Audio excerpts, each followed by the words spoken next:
Salut les amis, j'espère que vous allez bien. Aujourd'hui, on se retrouve pour parler des bourses d'études. On va parler de la rentrée de septembre 2025.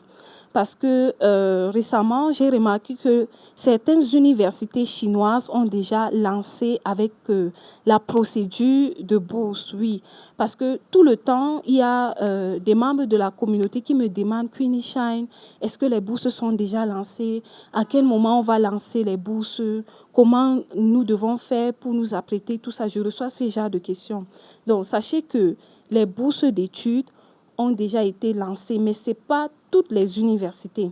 C'est quelques universités, comme d'habitude, parce que la procédure est la même, c'est à la même période, mais les universités ne lancent pas au même moment. Par exemple, ceux qui viennent de lancer en octobre, j'ai remarqué que d'autres vont fermer en janvier, en février, et il y a d'autres universités qui vont lancer peut-être en janvier. Voilà, vous comprenez. Donc, soyez attentifs parce que j'ai décidé de vous partager 15 conseils. Voilà, 15 conseils et j'ai développé chaque partie. Je dirais même 15 parties, on va dire ça. Mais avant de vous partager ces conseils, n'oubliez pas de vous inscrire à nos cours de chinois. Voilà, récemment, j'ai lancé les cours de chinois en ligne pour les débutants. Si vous parlez déjà le mandarin, si vous êtes déjà inscrit au centre Confucius de votre pays, ça ne vous concerne vraiment pas, sauf si vous voulez faire partie de notre groupe, parce qu'on ne va pas seulement parler des cours de chinois. Non, on va partager d'autres astuces et tout. Vous savez qu'ici, on parle des bourses d'études. Ce qui est sûr, ceux qui seront proches de moi auront quand même des avantages. Donc voilà, savoir que c'est seulement 30 000 francs pour 6 mois et c'est 4 heures de cours sur Zoom par semaine. Donc, on va réajuster l'emploi du temps en fonction de la disponibilité des candidats. Vous comprenez? Ce qu'il faut aussi noter, c'est que si vous prenez ces cours, ça ne veut pas dire que vous aurez le HSK qui va vous permettre de postuler pour septembre 2025. Non, parce que les HSK, en dehors de la Chine, c'est 2 fois par an. C'est en décembre et en mars. Regardez, on va commencer le cours le 16 novembre et les inscriptions pour le HSK seront déjà lancées. Voilà, pour le mois de décembre seront déjà lancées. Ensuite, les inscriptions pour mars seront lancées en février. Je ne sais pas si vous aurez déjà le niveau pour pouvoir réussir le test. Vous comprenez? L'objectif de mon cours, c'est surtout pour que vous ayez les bases en mandarin. Parce que vous étudiez en anglais ou en chinois, sachez que le mandarin est important. Si vous voulez comprendre les raisons pour lesquelles je dis que le mandarin est important, allez-y regarder ma vidéo précédente. Bon, je ne vais pas m'attarder à les e-books. Il y a 8 e-books qui vous expliquent la procédure. Parce qu'il y a des personnes qui viennent me dire, ah, Queenie Shine, je n'ai pas l'argent. Je vous donne déjà assez de contenu gratuit. Donc, si vous voulez plus payer le prix, on va dire ça. Donc, si vous n'avez pas l'argent, vous pouvez prendre, par exemple, les e-books, parce que là-bas, je vous explique la procédure. Et maintenant, si vous voulez la pratique, vous prenez les formations. Les e-books, c'est seulement 10 000 francs CFA par e-book. Oui, il y a aussi des personnes qui viennent me demander les documents pour la constitution du dossier. Dans les anciennes vidéos, je vous ai donné. Mais si vous voulez monter un très bon dossier qui va correspondre à tout type de bourse, tous les systèmes des universités, vous pouvez prendre le e-book qui parle de la constitution du dossier parce que oui, il y a 4 e-books phares dans mon programme. Il y a un e-book qui parle de la constitution des dossiers. Il y a un e-book qui parle du processus, voilà, qui vous explique le processus. Comme ça, vous n'allez pas vous embrouiller pour rien. Vous saurez quoi faire pour chaque étape. Il y a un e-book qui vous parle comment candidater si vous êtes hors du territoire et si vous êtes en Chine. Parce qu'il y a des gens qui me regardent là, vous êtes en Chine et vous ne savez pas comment faire pour renouveler votre bourse. Ce e-book-là, ça va vous aider. Il y a aussi un autre e-book qui vous explique, qui vous donne les détails pour bien vous apprêter avant de venir en Chine et comment bien vous intégrer. Vous comprenez? Donc, il y a 4 e-books phares comme ça et ça serait prêt en novembre. Maintenant, si vous avez de l'argent, vous voulez Queenie Shine derrière vous, vous voulez que Queenie Shine s'occupe de vous pendant votre procédure, alors prenez l'accompagnement. Je vais commencer rapidement avec notre vidéo. Voilà, j'ai 15 conseils pour vous pour l'année 2025. Je vais regarder là parce que j'ai noté comme d'habitude. Je peux baisser ma tête à tout moment parce que je dois me rappeler de ce que j'ai écrit. Donc, premièrement, il y a des personnes qui me demandent, Queenie Shine, la procédure de la bourse en Chine dure combien de temps? La procédure de la bourse en Chine dure environ 12 mois. Voilà. Donc, ce qui fait que même si tu n'es pas prêt maintenant, tu peux te préparer et rattraper le temps. Vous comprenez?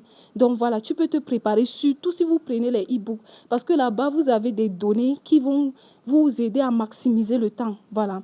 Donc, la procédure dure environ 12 mois. Donc, nous sommes en octobre, les bourses ont déjà été lancées et les résultats vont sortir, voilà, progressivement, voilà, jusqu'à août 2025. Et vous allez venir à partir de fin août jusqu'à octobre 2025. Ce qui fait que ça fait environ un an. Deux, il y a des personnes qui me demandent les critères d'admission. Oui, c'est important de connaître les critères d'admission parce que si tu ne remplis pas les critères, ce n'est pas nécessaire de postuler parce qu'on va rejeter ton dossier. Vous comprenez? Premièrement, il y a le fait que tu dois être étranger. Il faut savoir que les bourses que je vous parle sur cette chaîne, c'est pour les étrangers, ce n'est pas pour les Chinois.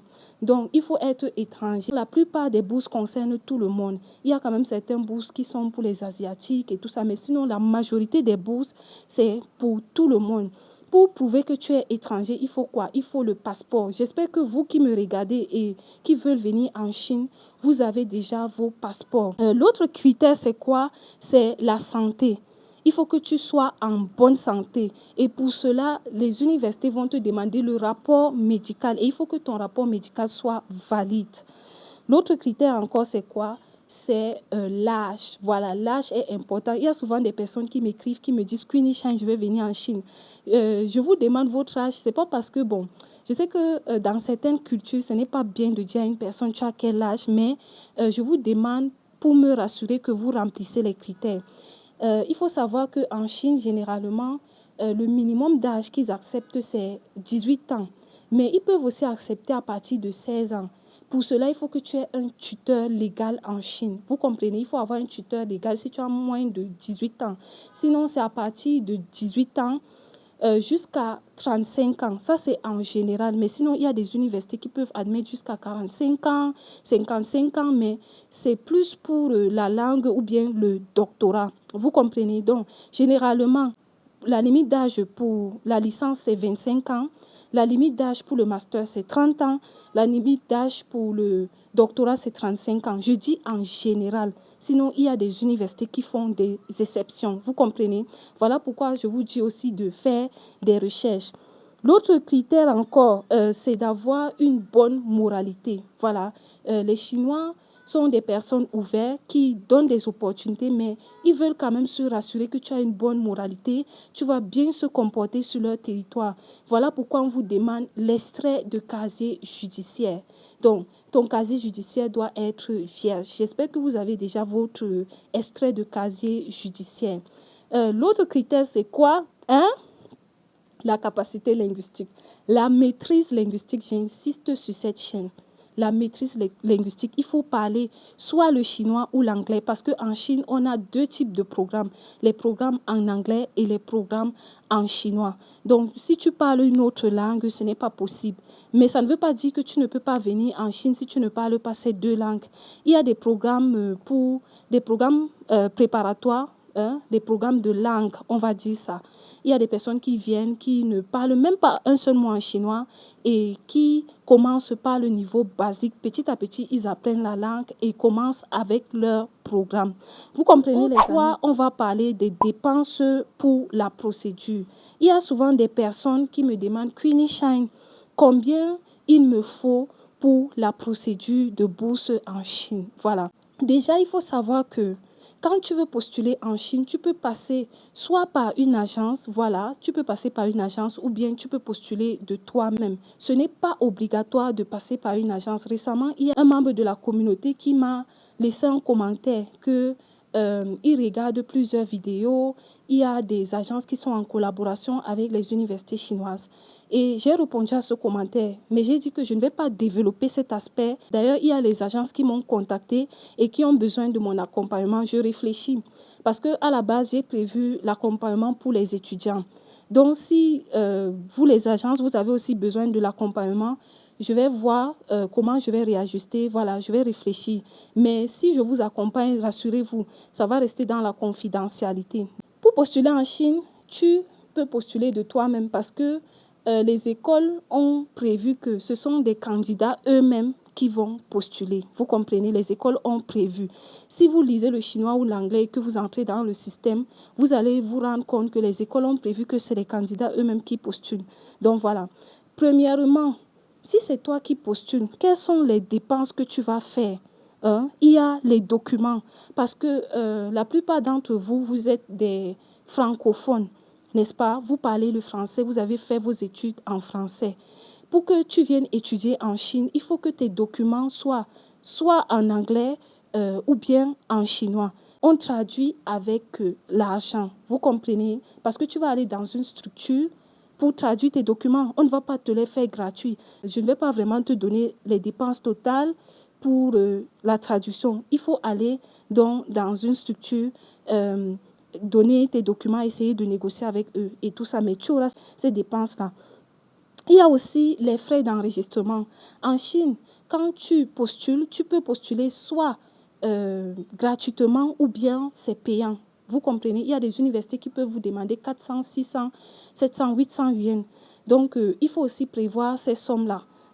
Donc, ce n'est pas des agences qui inventent ou bien des individus qui inventent. Non, il y a des universités qui vont te demander ces sommes-là pour pouvoir traiter ton dossier. Et tu peux dépenser cette somme-là. Maintenant, si c'est avec une agence que tu vas postuler, il faut savoir que, hormis la traduction, les frais d'enregistrement et tout ça, tu vas aussi payer les frais de service. Ce n'est pas gratuit parce que ces agences vont prendre leur temps pour te trouver des écoles, pour suivre ta procédure, voilà, en tout cas, pour s'assurer que tu puisses obtenir ce que tu veux. Et c'est normal. Tout travailleur mérite son salaire. Vous comprenez? Mais il ne faut pas penser que vous êtes obligé de passer par quelqu'un. Non, ce n'est pas obligé. Voilà. Que vous postulez de vous-même ou bien vous passez par une agence, à la fin, si vous avez le bon profil, vous serez retenu. Si tu ne veux pas te casser la tête avec la procédure et tout ça, mais tu veux venir en Chine, tu peux aller vers une agence. Vous comprenez? Donc voilà, c'est pas un problème. Le quatrième point, c'est la langue d'études. Récemment, je vous avais partagé que il y a un étudiant qui m'a dit, et on lui a fait comprendre qu'en Chine, on va enseigner en chinois et les traduire en français. Non. Il faut savoir que les manuels scolaires chinois, c'est en chinois et la traduction est en anglais. En Chine, il n'y a que deux langues qui peuvent t'aider, soit le chinois ou bien l'anglais. Avant de venir en Chine, que tu veux étudier en chinois ou en anglais, rassure-toi d'avoir les bases en mandarin parce que c'est important. Donc, il y a deux langues d'études en Chine, le mandarin et l'anglais. Si tu veux étudier en anglais, on va te demander des certificats, les TOEFL et autres. Mais ce n'est pas parfois obligatoire. Il y a des écoles qui vont te dire, bon, si tu as les équivalents, tu peux mettre. J'ai vu aussi le test de Duolingo. Maintenant, pour des grandes écoles, ils vont vous exiger les notes. Vous comprenez? Maintenant, si tu veux étudier en chinois, il faut savoir que tu dois fournir le HSK. Vous savez, vous le savez déjà. Tu dois fournir le HSK. Si tu veux avoir une bourse complète en Chine, il faut avoir un certificat de langue. Vous comprenez? Et les grandes écoles exigent souvent les notes. Pour la langue, il n'y a pas vraiment des exigences, mais pour vos programmes, sachez qu'il y a des exigences. Il y a des écoles qui vont vous exiger les notes au niveau du HSK. Il y a des écoles aussi qui vont vous exiger des notes au niveau des tests d'anglais, surtout si vous voulez des bonnes bourses. On va parler de la traduction des documents. Tout à l'heure, je vous avais dit que l'une des dépenses, c'est aussi les frais pour la traduction, n'est-ce pas? Si tu es d'un pays bilingue où on parle l'anglais et une autre langue et que tes documents sont déjà en anglais et cette langue, tu n'as pas besoin de traduire. Mais si tes documents sont en français ou une autre langue, tu es obligé de traduire en anglais. Ou traduire, oui. Il y a des personnes qui me demandent ou traduire leurs documents. En tout cas au ministère et au centre linguistique, oui. Vous pouvez aller traduire les documents dans un centre linguistique parce que, bon, c'est reconnu. On va vous mettre le cachet. Ne traduisez pas juste comme ça, non. Il faut qu'il y ait un cachet sur vos documents. Vous comprenez? Si tu es en Chine et que tu as un diplôme chinois, tu n'as pas besoin de la traduction. Là, c'est évident. Le 6e point, les bourses chinoises, oui. Récemment, j'ai été approchée par plusieurs membres de la communauté sur WhatsApp qui m'ont dit, Queenie Shine, avant de regarder ta chaîne, on ne savait pas qu'il y avait d'autres types de bourses en Chine. Nous, on connaissait juste la bourse de CSC. On ne connaissait pas d'autres types de bourses. Comme je vous ai toujours répété, sachez qu'il y a plusieurs types de bourses en Chine. Ce n'est pas seulement la bourse de CSC qu'on retrouve en Chine. Il y a d'autres types de bourses. Mais la bourse de CSC, c'est la meilleure bourse en Chine. Oui, c'est une bourse qui est octroyée aux meilleurs. Et si vous insistez à vouloir obtenir seulement la bourse de CSC, vous pouvez rater vos chances. Oui, parce qu'il y a des détails à prendre en compte. Et il y a différents types de bourses de CSC. Il y a A, B et C. Maintenant, il y a aussi la bourse de Confucius. C'est aussi l'une des meilleures bourses de la Chine. La particularité avec la bourse de Confucius, c'est que on vous octroie les bourses de langue. La plupart du temps, je trouve les bourses de langue pour Confucius, mais vous les abonnés, vous n'avez pas de certificat de HSK. Voilà pourquoi je vous ai dit d'aller au centre Confucius, parce que quand tu veux étudier en chinois, il y a tellement d'opportunités, il y a tellement de bourses. Tout le temps, même aujourd'hui, je suis entrée et j'ai trouvé une école qui offre la bourse de langue de Confucius. Donc, la bourse de Confucius te permet de venir faire un semestre en Chine, voilà, de langue, et couvre tous les frais. Ou bien une année, ce que moi j'avais obtenu en venant en Chine, ou encore le master, voilà, et tout ça. Et sachez que la bourse de Confucius est complète ou totale. Parfois, on peut te payer le billet d'avion dépendamment des pays. Vous comprenez? Donc, voilà. Ce sont des meilleures bourses en Chine. Après, il y a des bourses provinciales. La bourse provinciale aussi, pour la plupart, c'est complet. Il y a la bourse municipale, la bourse de président et la bourse des entreprises. Mais il y a une différence entre ces bourses-là. Voilà, la différence, c'est que d'autres sont complètes et d'autres sont partielles. Mais aussi, la bourse de CSC et la bourse de Confucius vous donnent voilà, des sommes conséquentes pour l'allocation mensuelle, vous comprenez? Mais provincial, président et tout ça, on vous donne juste de quoi vivre. Vous pouvez avoir une bourse complète. Les exigences des bourses, il y a les exigences linguistiques. Parmi vous, il y a des personnes qui veulent les bourses totales. Tout le temps, vous me dites ça. Je ne peux pas vous aider dans ce sens, en fait. Je peux juste vous montrer le processus. C'est les écoles qui décident. Il faut que vous remplissez les critères. Il y a les exigences linguistiques. Par exemple, la bourse de Confucius, on va t'exiger les notes au niveau du HSK. Et aussi, en fonction du niveau que tu veux postuler, on va t'exiger un HSK. Si tu veux faire la licence, c'est le HSK 4. Le master, c'est le HSK 5. Et le doctorat, c'est le HSK 6. Pareil pour la bourse de CSC. Voilà. Si on veut vraiment respecter les normes, c'est ça. Il y a aussi tes résultats académiques. Voilà, il y a des personnes qui m'ont souvent donné leur moyenne et me disent, Queenie Shine, est-ce que tu penses qu'avec cette moyenne, j'aurai une bourse totale et tout? Je n'ai pas souvent envie de réfléchir, mais sachez que vos notes aussi, ça compte. Plus tu as une bonne note, tu peux avoir une très bonne bourse. Et si tu n'as pas une très bonne note, tu vas aussi te retrouver avec une bourse partielle. Ou bien, si tu postules tard, voilà, ou bien tu peux postuler toi-même une bourse partielle. C'est ça que tu vas avoir. Il y a aussi d'autres exigences, c'est l'interdiction de postuler d'autres bourses. Si tu postules par exemple la bourse de CSC, on peut te limiter le quota. Tu ne vas pas postuler dans plusieurs écoles. Voilà. Par exemple, récemment, j'ai trouvé une bourse de CSC de type B et cette école disait que si tu postules dans une autre université, on va supprimer ton admission et tu auras interdiction de postuler les bourses chinoises pendant 3 ans. Donc, faites attention aux exigences. Vous comprenez? Et il y a aussi souvent les quotas et tout ça.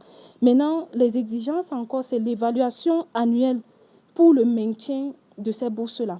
Il y a des gens qui pensent qu'il suffit qu'elles aient la bourse et c'est fini. Il y a des étudiants qui sont arrivés ici après 1 an, ils ont perdu leur bourse. ils se sont retrouvés en train de rentrer ou bien de payer encore des sommes exorbitantes pour rester en Chine. Pourquoi?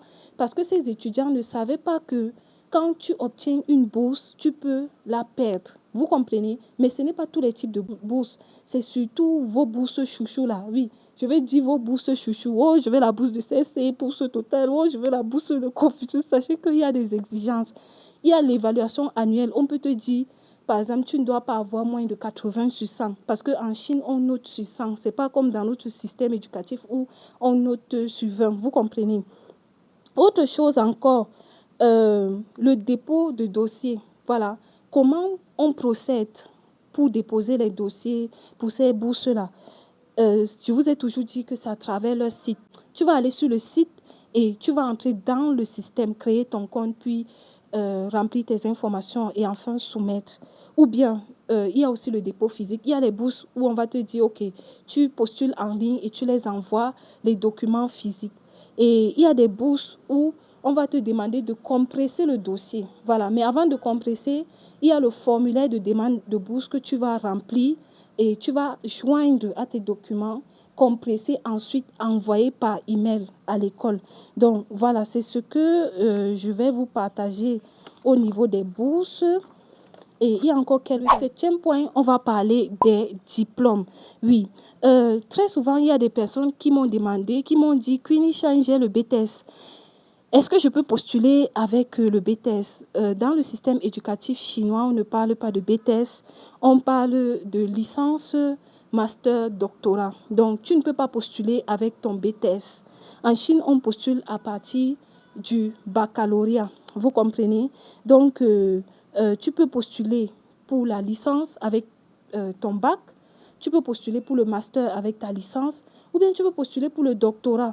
Ou encore, il y a des gens, vous me regardez, vous avez le doctorat, vous pouvez postuler le post-doc. Voilà. Il y a des universités qui donnent le post-doc, c'est 1 an ou 2 ans comme ça. À la fin du mois, vous avez quelque chose, c'est souvent autour de 10 000, 12 000 RMB à la fin du mois. Donc voilà, vous pouvez postuler la licence, le master, le doctorat et le post-doc. Voilà. On continue avec le diplôme. Voilà. Il y a des personnes, vous voulez venir en septembre 2025 en Chine, mais vous n'avez pas votre diplôme en main.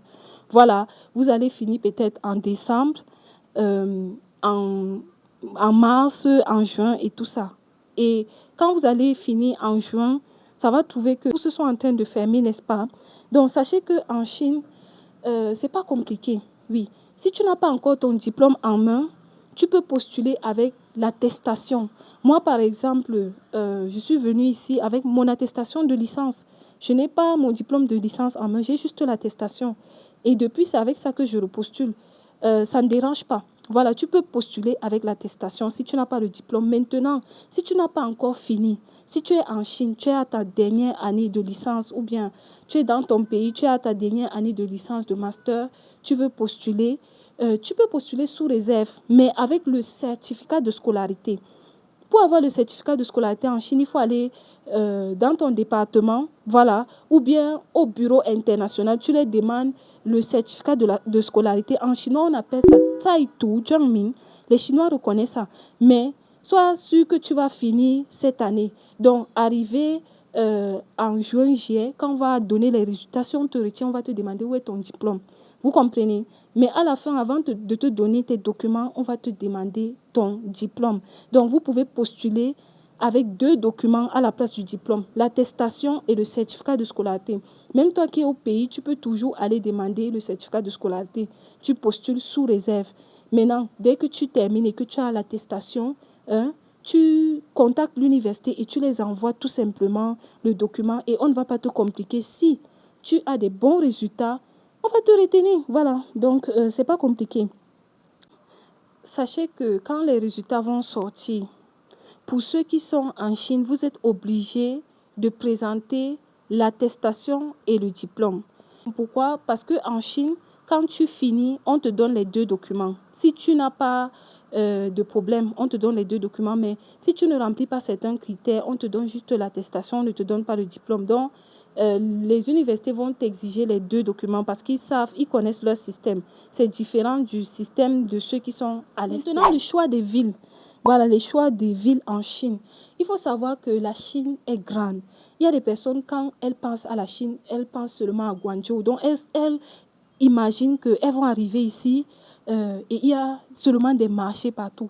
C'est comme ça dans la conscience de plusieurs personnes. Alors que la Chine est tellement grande, il y a des provinces, il y a des villes.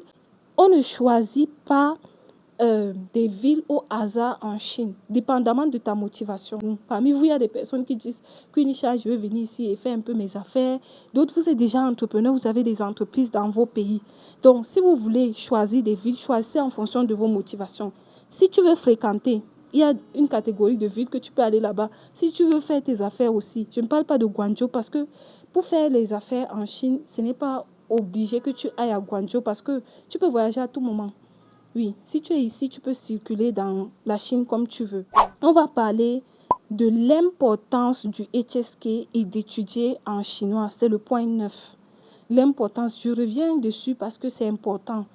Quelle est l'importance d'avoir le certificat de HSK? Très souvent, je vois des opportunités de bourse, mais je n'ose même pas venir vous partager sur la chaîne. Parce que la plupart du temps, les gens me disent qu'ils n'ont pas de certificat de langue. Il faut savoir que si tu as le HSK, tu as accès à plusieurs types de bourses, pas seulement Confucius, SC, tout ça, non.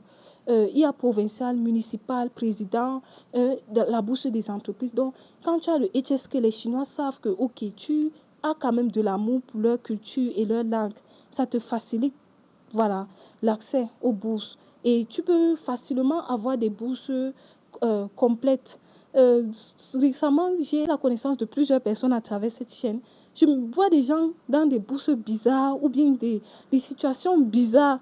Et je me rends compte que c'est le manque de connaissances tout simplement. Le premier avantage d'avoir le HSK, c'est quoi? C'est de voyager en Chine gratuitement. Deuxième avantage, c'est d'avoir accès à plusieurs types de bourses.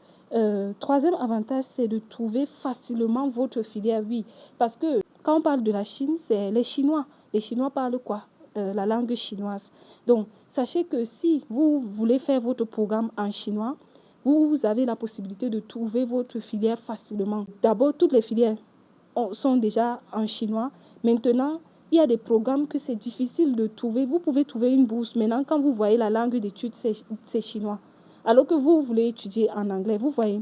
Donc, si tu étudies en chinois, tu auras une facilité à trouver ta filière. Récemment, je vous ai dit que quand vous parlez la langue chinoise, vous pouvez être traducteur dans votre pays.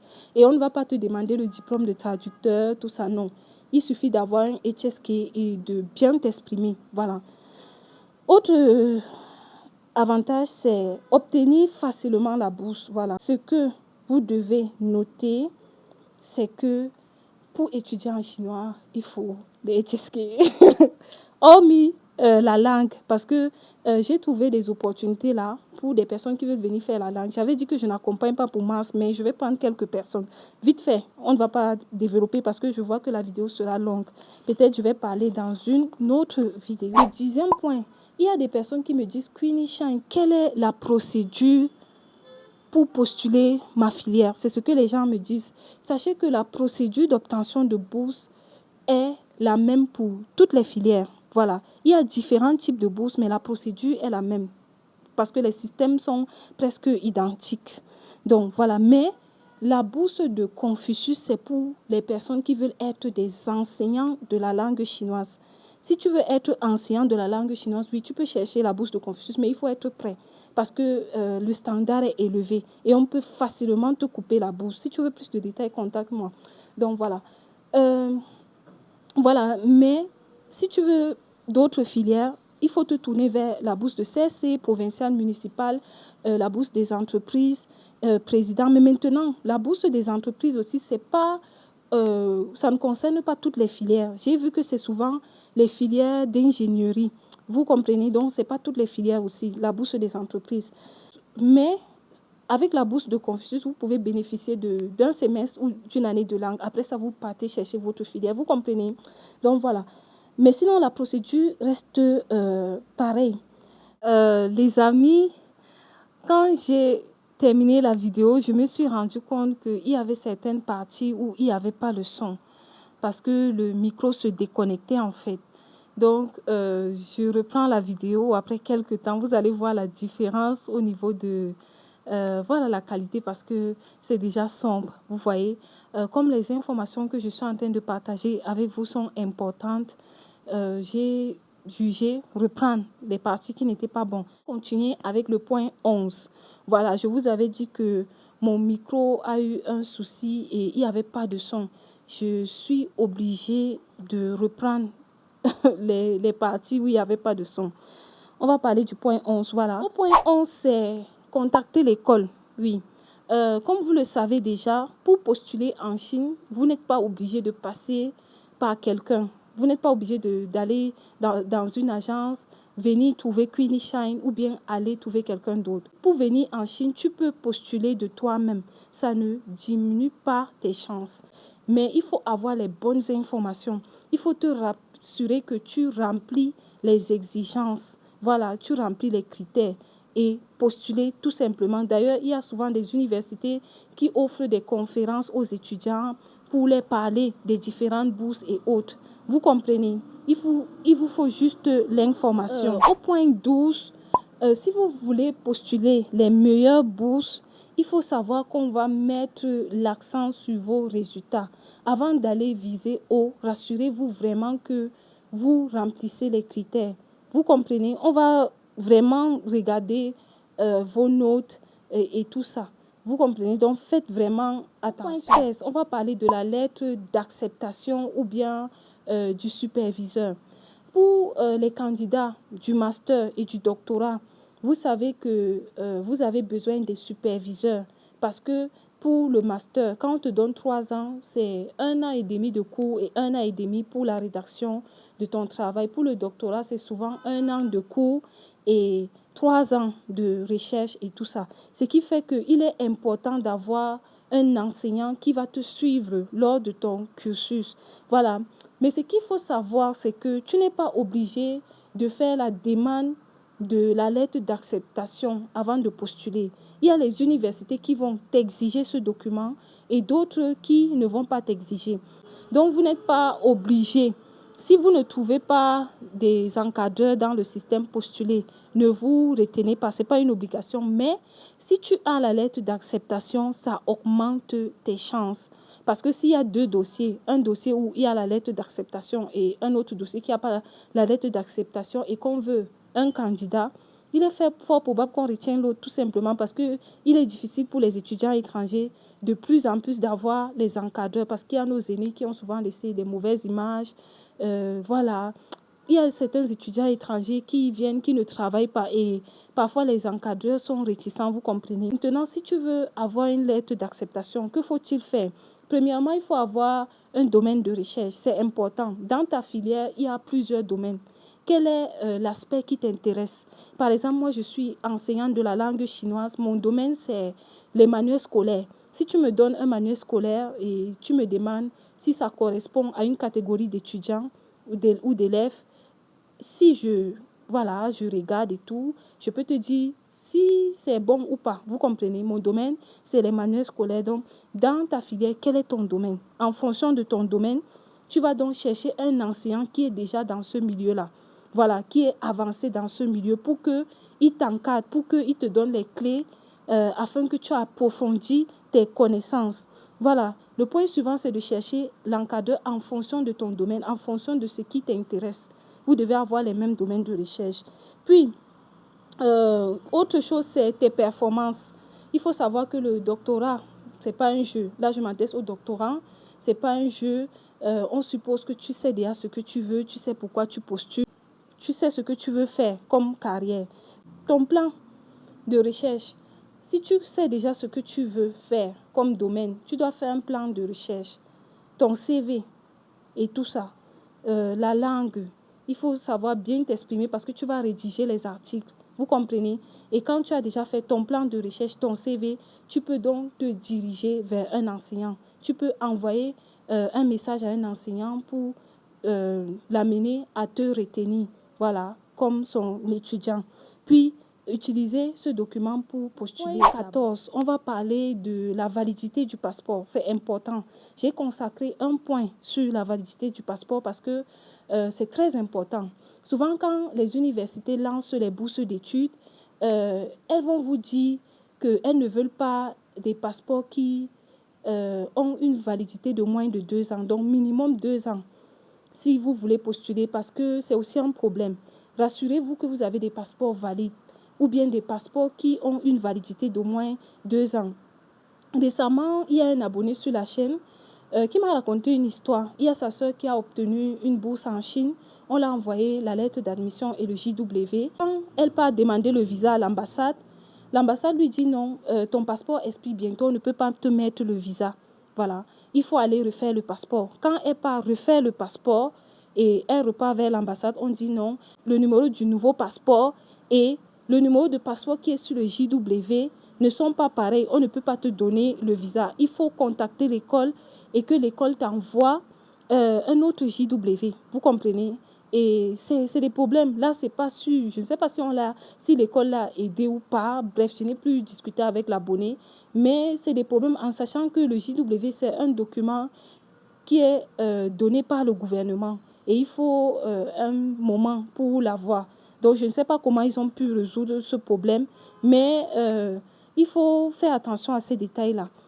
Ayez des passeports valides, des passeports qui ont une validité d'au moins 2 ans. Des documents qui expirent. Par exemple, l'extrait de casier judiciaire, 3 mois de validité. Le rapport médical, 6 mois de validité. Les HSK, pour les personnes qui étudient en chinois, 2 ans de validité. Rassurez-vous de postuler avec des documents qui sont valides. Parce que si vous postulez avec des documents qui ne sont pas valides, l'école peut vous rejeter. Et ce n'est pas toutes les écoles qui prennent le temps de rédiger un message qui va te dire « Ah, cher candidat, on a analysé tes documents, vraiment, on trouve que tu ne corresponds pas à nos critères, on te souhaite bonne chance. » Vous comprenez? Il y a des écoles qui font ça. Parmi vous, il y a des gens qui ont reçu ce genre de message ou des écoles prennent le temps de rédiger un message pour vous dire comment on ne va pas vous retenir. Un message gentil quand même pour te dire vraiment, va postuler ailleurs, mais tu ne nous corresponds pas. Mais il y a d'autres écoles qui ne vont jamais te dire quelque chose. Tu vas aller après 1 an, 2 ans, tu vas voir une process. Vous comprenez? Donc voilà, voici les informations que je voulais partager avec vous. Si vous avez aimé la vidéo, n'hésitez pas à liker, commenter, partager. C'est des conseils que je voulais partager avec vous pour septembre 2025. Et j'espère qu'à partir de mars, il y a des gens qui vont venir. Voilà, en tout cas, j'ai vu, il y a quand même des opportunités, surtout pour ceux qui veulent faire des prescriptions. Et je trouve que il y a des prix quand même abordables. Il y a des gens qui sont un peu âgés, qui me contactent souvent, qui veulent venir en Chine. Je trouve que c'est une opportunité parce que pour la langue, c'est souvent 55 ans la limite. C'est pour les programmes, par exemple, licence, master, doctorat, qui mettent la limite. Mais si tu veux venir apprendre la langue chinoise et que tu as dans la trentaine, tout ça, tu n'as pas trop fréquenté parce qu'il y a des personnes aussi comme ça qui me contactent. Tu peux t'inscrire. Voilà, et profitez. Si vous avez aimé la vidéo, n'hésitez pas à liker, commenter, partager. On se retrouve à la prochaine. Bisous. Mouah.